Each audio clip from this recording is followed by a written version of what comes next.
So here is my copy of my Penn board. You can see the top of it right here. This is something I'm homemade.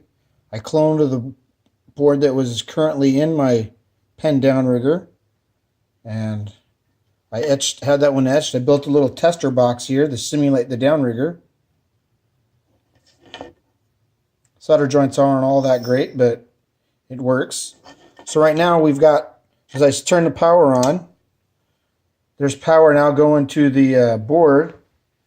And if I grab the magnet, where did I put my magnet? I'm going to take this little magnet, and the sensor is right here, and I'm going to tag it with the magnet, and you'll see the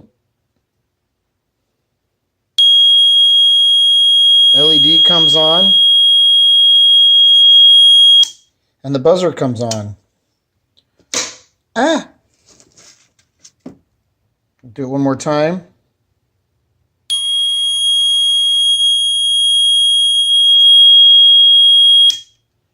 So the LED is simulating the open of the relay that's on the Downrigger, and the beeper, when the relay opens, the beeper is then energized and then beeps.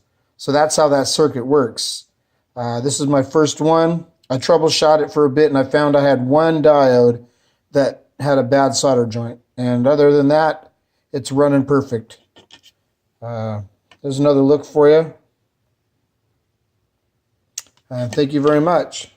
This is part 2 of my Downrigger test of my PCB board.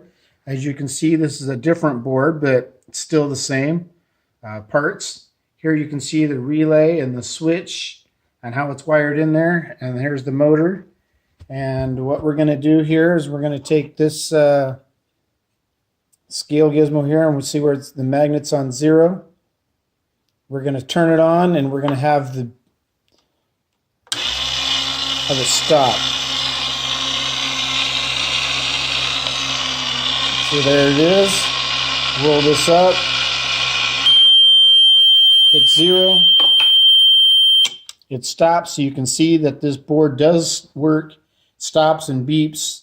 And these are now on sale on eBay for $100. And I hope it helps some people that need a replacement. Thank you.